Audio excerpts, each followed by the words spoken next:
은혜 받으신 하나님의 말씀은 하박국 2장 4절입니다. 하박국 2장 4절은 구약성경 1303페이지에 있습니다.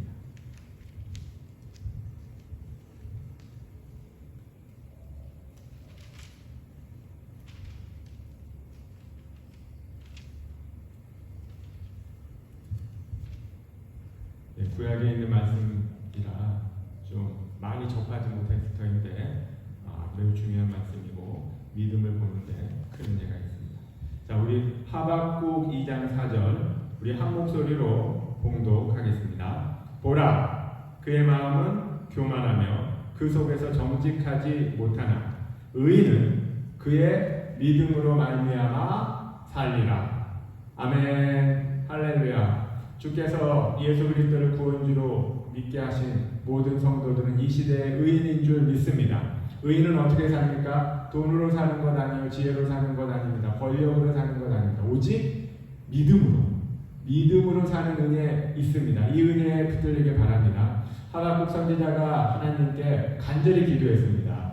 이스라엘이 멸망하는 거예요. 이방의 세력이 바벨론이 쳐들어와서 예루살렘을 무너뜨리고 힘들게 포로로 잡아가고 할례받지 않은 하나님을 모르는 자들이 하나님을 섬기는 백성들을 너무 핍박하니까 너무 이해가 안 됐습니다. 하나님 어떻게 이런 일이 일어날 수 있죠?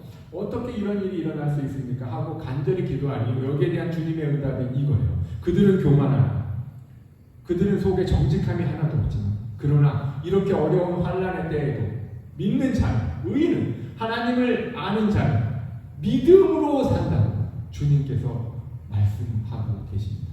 이 어려운 때에 예수 그리스도를 구원주로 믿는 믿음이 우리를 살릴 줄 믿습니다.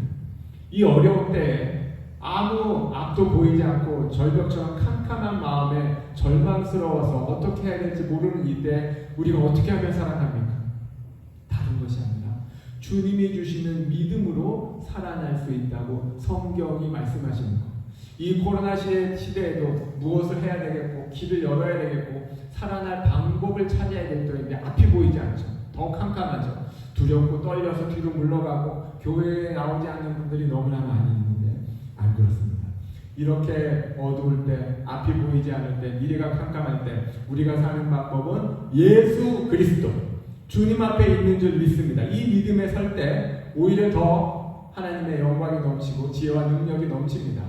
이것을 깨닫게 하셨어요. 그래서 14절에 보면 물이 바다를 덮음같이 여호와의 영광을 인정하는 것이 세상에 가득하니 오히려 이 환난할 때 주님께서 우리의 삶의 형편을 돌아보시고 은혜 베푸시며 믿음으로 인도하시고 주님이 주시는 믿음을 따라 살아갔더니 오히려 하나님의 영광이 물이 바다를 덮음같이 여기 우리 엘살바도르도 20분 30분만 나가면 바다가 보이지 않습니까? 광활하게 펼쳐진 바다입니다. 하나님의 영광이 물이 바다를 덮음같이 드러난다는 거예요. 평상시에도 하나님의 영광이 드러나기 힘든데 그러면 이렇게 어려운 때는 하나님의 영광을 고사하고 우리의 부족함과 오히려 하나님이 욕보지 않겠습니까? 이런 생각인데 안 그런 거예요. 어렵고 힘들 때일수록 믿음이 하나님의 영광을 물이 바다 덮음같이 창성하게 일으키는 큰 은혜 있습니다. 이것을 깨닫는 하박국 선지자가 뭐라고 얘기합니까? 무화과나무에 포도나무에 소출이 없어도 외양간에 소가 없어도 아무것도 없어도 나는 주님이 나와 함께 하심으로 기뻐한다. 기뻐하는 것. 아무것도 없어도. 이게 믿음입니다. 근데 이 문장을 의인은 믿음으로 말미암아 살리라. 그의 믿음으로 말미암아 살리라. 이 문장을 해석하기가 매우 쉽지 않았어요. 너무 어려웠습니다. 왜냐하면 이 믿음이라는 단어 히브리어는 에무나라는 명사형인데요. 여기에는 많은 뜻이 있습니다. 많은 뜻으로 사용합니다. 여러분 차가 있지 않습니까? 누군가가 여러분에게 고급 승용차를 선물로 해주시면 너무 기쁘겠죠. 엄청난 차를 선물 받았으면 그 자동차 키만 갖고 있어도 마음이 뿌듯할 겁니다. 근데 차가 있으면 어떻게 돼요? 키를 꽂아서 차를 움직여야 차가 이동을 해야 그래야 차를 선물로 받은 의미가 있는 것 아니겠습니까? 근데 그 차에 타이어가 없다면 차를 끌고 나갈 엄두가 나지 않을 거예요. 그리고 차에 기름이 없다면 더군다나 차가 움직이지 않겠죠. 엔진이 튼튼하지 못해도 그럴 겁니다. 여러분, 우리가 차가 언제든지 우리가 쓰고 싶을 때 마음껏 쓸 수 있도록 하려면 평상시에 여러 군데를 정비해야 됩니다. 아무리 멋진 차라 할지라도 바퀴가 없으면, 기름이 충분하지 않으면, 엔진이 정상적으로 작동하지 않으면 자동차는 움직이질 않습니다. 우리의 믿음도 그렇습니다. 우리의 믿음의 요소도 여러 가지 요소가 있어요. 그 균형을 잡지 않으면 믿음은 작동하지 않습니다. 우리가 하나님 예수 그리스도를 구원주로 믿은 믿음으로 큰 은혜를 받고 있는데, 그 믿음만으로 하나님께서 자동적으로 우리의 모든 삶을 인도하시는 것이 아니라 이 믿음이 갖추어야 할 요소를 끊임없이 정비를 해야 돼요. 그 의미가 여기 있는 거예요. 왜냐하면 이 믿음이라는 단어는 구약의 시대에 여러 가지 의미로 사용되고 있었어요. 여러 가지 의미로 사용되고 있었어요. 동사형과 명사형과 형용사형이 있는데, 동사형에는 믿음의 의미가 있지만 형용사형과 명사형은 하나님만을 의미하는 의미가 있었습니다. 이 믿음이라는 단어의 동사형이 맨 처음에 나온 건 창세기 15장입니다. 창세기 15장의 말씀은 지난주에도 말씀드렸듯이 아브라함이 하나님의 부르심을 받아 내가 너에게 아들을 주겠다는 말씀을 아브라함이 믿었어요. 이 믿음은 쉽게 이해가 되는 믿음이죠. 그러나 두 번째 나온 이 동사형이 출애굽기 17장 2절에 어떤 사건이 있는지 여러분 기억나십니까? 모세가 이스라엘 백성을 이끌고 출애굽하였죠. 노예처럼 살던 애굽에서 하나님의 공의로운 역사를 따라 광야에 나왔습니다. 광야에 나올 때 아무 준비가 나오지 않은 이 이스라엘 백성 앞에 아말렉 군대가 노략질을 하려고 서 있는 거예요. 그러니 모세와 이스라엘 백성의 마음은 어떻겠습니까? 아니, 하나님께서 우리를 살리시려고 광야로 인도하신 줄 알았는데, 아니 광야에서 아말렉 군대를 만난다는 건 이게 큰 충격이죠. 하나님을 향한 믿음이 땅바닥에 떨어질 수밖에 없는 상황입니다. 근데 이때 어떻게 했습니까? 모세가 장로들과 함께 산에 올라가서 기도를 했고 여호수아는 나가서 싸웠습니다. 이스라엘 백성은 전쟁 준비가 하나도 되어 있지 않는 상태에서 어떻게 싸웠습니까? 모세의 기도로 싸웠어요. 모세가 팔을 흘려 하나님께 간절히 기도했는데 팔이 지쳐서 내려올 때 옆에 있는 아론과 훌이 그 팔을 붙잡아줬죠. 팔이 내려오지 않게라고 쓰인 동사가 이 동사예요. 바로 이 동사를 쓴 겁니다. 같은 동사예요. 같은 단어예요. 하나님을 믿는 믿음이 끝까지 견뎌요. 끝까지 포기하지 않는 믿음을 말하는 겁니다. 여러분, 예수 그리스도께서 우리를 죄에서 구원해 주셨습니다. 죄에서만 구원해 주신 것이 아니라 우리가 만나는 삶의 모든 상황, 숨이 막힐 것 같은 절망적인 상황에서도 주님이 구원해 주실 줄 믿습니다. 이제 다 끝났어. 이제 포기해야 돼. 전쟁 준비도 안 한 우리를 아말렉 군대가 나와서 싸우려고 하다니 우리는 죽은 거 아니야? 여기에 절망한 것이 아니라 모세의 팔이 내려오지 않은 것이, 이게 믿음입니다. 내려오지 않은, 이게 같은 동사를 썼어요. 주님이 우리에게 원하는 믿음은 이겁니다. 하나님을 신뢰한다면 어떠한 어려운 상황에도 포기하지 않고 끈질기게 기도하며 하나님이 내실 방도를 찾아가는 것. 이러한 믿음이 여러분과 저에게도 있기를 바랍니다. 아멘. 믿음이 이럴 뿐만 아니라 이 동사가 역대상, 역대하에서는 무거운 직분을 받는다. 직분을 받는 것에도 이 동사가 쓰여있어요. 여러분, 교회에서 여러분에게 서리 집사로 임명하고 안수 집사, 장로, 권사로 임명할 때 직분이 너무 무거워서 피하지 말고 믿음이 있다면, 하나님을 믿는 은혜와 능력에 살아가기를 소망한다면 교회에서 직분을 허락할 때 아멘 할렐루야 하며 감당하는 이 은혜가 있기를 바랍니다. 그리고 이 단어가 또 잠언서에서는 충성이라는 단어로 쓰여요. 충성이라는 단어로도 쓰인 거예요. 하나님을 끝까지 믿는 것을 포기하지 않고 직분을 감당할 때 충성, 끝까지 충성되게 감당하는 이 은혜가 여러분과 저에게 있기를 바랍니다. 이게 믿음이죠. 이게 믿음입니다. 이런 뜻이 있어요. 근데 가장 많이 이 에무나라는 히브리어 단어가 쓰인 것은 하나님을 설명하는 데 가장 많이 쓰였습니다. 여기에서 이제 이 단어를 해석하기가 쉽지 않았던 거죠. 이게 명사형이나 형용사형으로 쓰일 때 이 단어는 하나님이 어떠한 분인지를 설명하는 데 주로 쓰였습니다. 여러분, 하나님은 어떠한 분이십니까? 모세가 신명기에서, 그리고 시편의 기자들이 시편에서 이 단어를 통해서 하나님을 설명했죠. 하나님이 어떠한 분이죠? 신실하신 분입니다. 이게 신실하다는 의미로 많이 쓰인 단어예요. 하나님은 정직하신 분이에요. 하나님은 성실하신 분이에요. 하나님은 속이지 않는 분이에요. 하나님은 진리이시죠. 광야에서 40년 동안 어려운 삶에도 불구하고 아무것도 없는 땅에서도 하나님은 약속, 만나를 주시겠다고 약속하시면 만나를 주셨고, 길을 인도하시면 길을 인도하셨습니다. 가나안 땅으로 인도하시겠다고 약속하신 그 약속대로 이스라엘 백성을 정말로 40년이 38년이 돼서 가나안 땅에 세워 주셨죠. 그 앞에서 모세가 감격하여 하나님이 어떠한 분인지가를 설명할 때 이 단어를 통해서 하나님은 신실하신 분이시다, 성실하신 분이시고 약속을 취소하지 않는 분이다 라는 의미로 이 단어를 쓴 것이다. 사람한테는 거의 써본 적이 없어요. 근데 오늘 구약 하박국 2장에서 하박국 2장에서 이 단어를 사람한테 쓴 겁니다. 그래서 이게 해석이 어려웠던 거예요.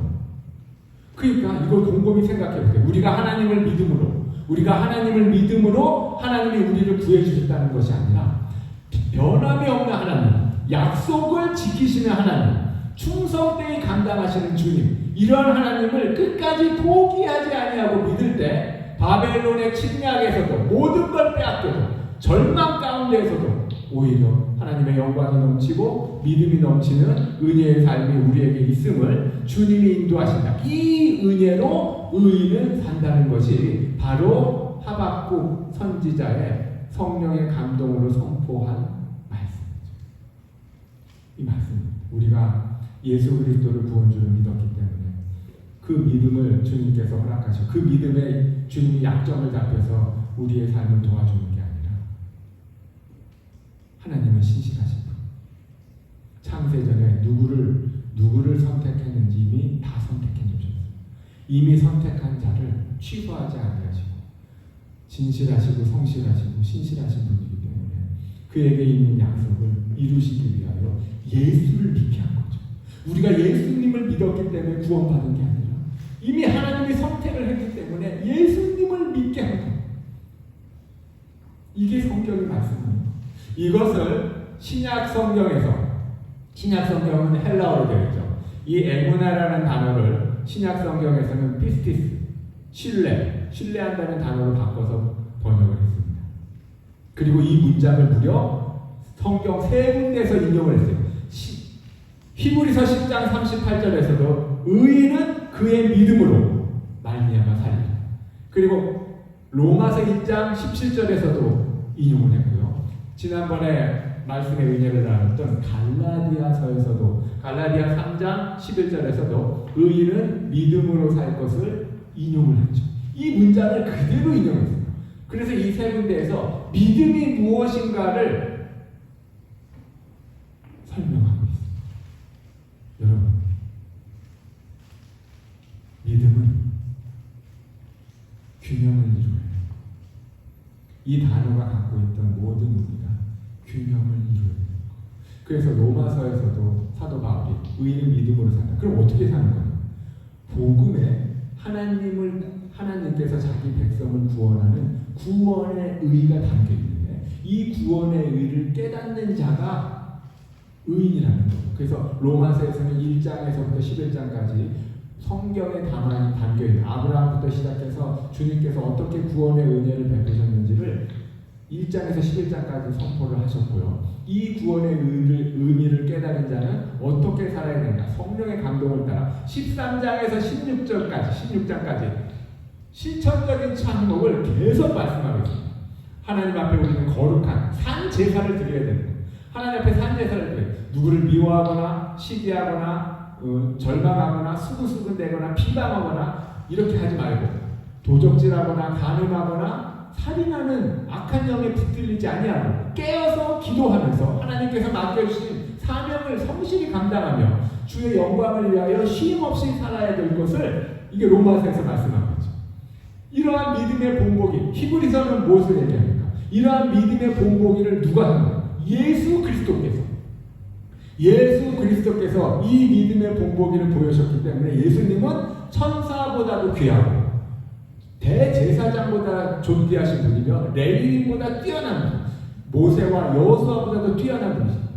멜기세덱의 반차를 쫓아 하나님의 구원의 은혜를 단번에 제사를 드림으로 우리를 구원하신 분이다. 이 예수님을 믿는 것이 이 믿음의 균형을 이루는 것임을 히브리서에서 말씀합니다. 그리고 지난주에 우리 말씀의 은혜를 나눴던 갈라디아서 성령으로 우리는 시작한 거 아닙니까? 말씀을 들을 때 왜 은혜를 받죠? 우리가 똑똑해서 지혜가 많아서 말씀을 파악하는 능력이 있어서 은혜를 받는 게 아니라 우리는 무식하고 연약하며 하나님에 대해서 잘 모르는데도 불구하고 주께서 성령의 역사를 베푸셔서 우리가 말씀을 읽을 때 그 말씀의 의미, 그 말씀에 담긴 하나님의 사랑을 깊이 깨닫게 하시고 그 성령을 따라 살아가게 하는 은혜 베푸신 거예요. 그래서 이 성령에 붙들려서 서로 사랑으로 종노릇하며 성령의 열매를 맺게 하였으니 우리가 성령으로 시작하였으니 성령으로 끝내야 되지 않겠느냐. 이것을 말씀하고 계셨던 것이죠. 이것이 바로 믿음의 균형입니다. 주님께서 우리에게 주시려는 믿음은 우리는 주님을 의지하여 뭔가를 해내야겠다. 그런 수준에 머물려고 할 때가 너무 많은데 그게 아니라 믿음의 방향은 우리의 업적에 우리 자신의 능력을 나타내는 것에 집중하는 게 아니라 그것을 허락하신 하나님께 집중. 이게 믿음의 올바른 방향이라고 말씀드렸습니다. 하나님께 집중하는 것이 믿음의 올바른 방향이요. 이 믿음의 올바른 방향으로 가기 위해서 균형이 필요합니다. 원래 이 믿음이라는 단어가 갖고 있었던 말은 충성되다, 포기하지 않는다, 끝까지 믿는다.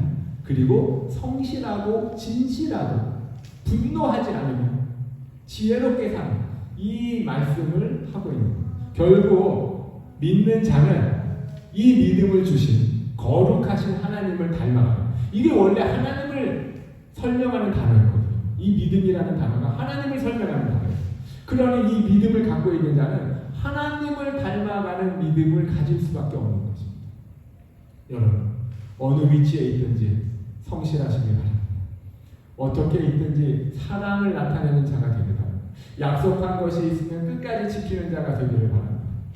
그리고 주님의 은혜 가운데 충성되게 맡겨주신 직분을 끝까지 감당하며 주님께 영광을 돌립니다. 그렇게 감당하는 자 주님이 붙들고 주의 놀라운 은혜의 역사를 베푸실 줄 믿습니다. 한 가지 더 보면 디모데전서 3장에 보면 감독의 직분, 장로의 직분, 집사의 직분을 감당한 자에게 자격이 필요하다고 말합니다. 아니 왜 이런 믿음이면 다 되지 않습니까? 믿음만 있으면 되는 거 아니에요? 교회를 예수님만 믿으면 다 되는 거 아니에요? 이런 생각에 빠지면 물론 예수님만 믿으면 다 됩니다. 주님께서는 신실하신 분이기 때문에 예수 그리스도를 구원주로 믿는 자 부지런히 인도하십니다. 믿음이 성숙하도록 인도하시죠. 그런데 예수님이 십자가에 죽으셨다는 그 사실만 알고 교회에 나와주는 것만으로 족하다. 이런 생각은 아닙니다. 이런 생각은 아닙니다. 예수님을 전폭적으로 지지하는 자는 하나님을 닮아가는 은혜가 반드시 나타나게 되어 있고 그래서 집사 임명을 받는 자 이런 자격이 필요합니다. 어떤 자격이 필요합니까? 거기 8절부터 보면 이와 같이 집사들도 정중하고 일구이연을 하지 아니하고 술에 임박히지 아니하고 더러운 이익을 탐하지 아니하고 깨끗한 양심의 믿음의 비밀을 가진 자를 집사로 세우도록 하고 있어요. 이에 이 사람들을 먼저 시험하여 보고 그 후에 책망할 것이 없어야 됩니다. 집사의 직분을 맡게 할 것이요 여자들도 이와 같이 정숙해야 해요. 모함하지 아니하며 절제하며 모든 일에 충성된 자라야 할지니 집사들은 한 아내의 남편이 되어 자녀와 자기 집을 잘 다스리는 자일지니 집사의 직분을 잘한 자들은 아름다운 지위와 그리스도 예수 안에 있는 믿음의 큰 담력을 얻느니라. 디모데 전서에 집사로 세우는 자들은 마땅히 갖추어야 될 자격은 이 정도는 갖추어야 되지 않겠느냐라고 말씀하셨습니다. 왜 이런 자격이 필요한 거죠? 그게 믿음이 무엇인가를 생각하면은 이럴 수밖에 없는 거예요. 믿음이 뭐였죠? 하나님을 닮아가는 거예요. 그리고 이 믿음이라는 단어는 원래 여러 요소들이 갖고 있어요. 그 요소들이 모두 정상적으로 점검이 되어 있어야 작동할 수 있었던 거죠. 자동차가 바퀴가 달려 있어야 달리고, 기름이 채워져 있어야 달리고, 엔진이 튼튼해야, 엔진이 정상적으로 작동해야 달려갈 수 있듯이 우리의 믿음도 이러한 요소들이 정상적으로 있어야, 예수 하나님을 닮아가는 요소들이 정상적으로 작동을 해야 믿음이 비로소 작동할 수 있는 것입니다. 그 믿음의 본을 보이기 위해서 집사를 세우는데 집사들에게 원하는 조건이 바로 이런 거예요. 일구이연, 이랬다 저랬다 하지 아니하고, 술에 임박이지 아니하고, 더러운 이익을 취하지 아니하고, 한 여자와 결혼해야 됩니다. 가정은 지켜야 됩니다. 가정은 하나님께서 축복하시려고 엄청난 약속이 담겨있는 선물과 같은 거예요. 나는 모함하거나 시기하지 말고. 왜 이런 자격이 필요해요? 하나님은 이런 분이 아니시기 때문에.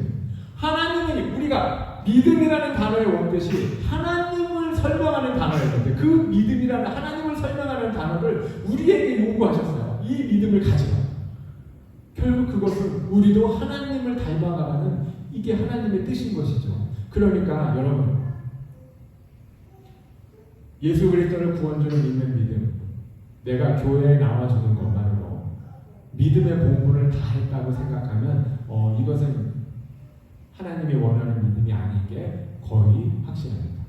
물론 예수님을 믿으면, 예수님을 진심으로 믿으면 주님께서 신실하셔서 나같이 부족한 자, 믿음이 없는 아브라함을 끝까지 인도하여서 충성된 믿음을 갖도록 인도하신 주님께서 우리도 아브라함처럼 믿음이 없지만 그럼에도 불구하고 우리를 긍휼히 여기시고 신실하게 인도하신 주님을 믿고 어떠한 어려움과 어떠한 상황에도 주님을 포기하지 않고 주의 영광을 위하여 맡겨진 직분을 성실하게 감당하는 우리 엘살바도르 한인교회 모든 성도들이 다 되시기를 예수님의 이름으로 축복합니다. 기도하겠습니다. 고마우신 하나님, 오늘도 새로운 한 날을 허락하시고 엘살바도르의 태양이 화려하게 빛나고 밝게 빛나게 하시니 얼마나 감사한지요. 태양이 뜰 때 모든 어둠이 물러가고 주께서 창조한 세상이 아름답게 빛나듯이 주의 말씀의 복음이 우리의 마음에 해같이 빛나게 하시고 그 말씀에 담긴 하나님의 사랑을 깨닫고 그 은혜에 붙들리는 복된 믿음의 주인공이 다 되도록 은혜와 능력을 베풀어 주옵소서. 이 믿음에 굳세게 자라가는 우리 엘살바도르 한인교회 모든 성도가 되도록 복의 복을 더하여 주옵시고 이 모든 영광을 주께서 홀로 받아 주옵소서. 감사드리며 예수님의 이름으로 기도드립니다. 아멘.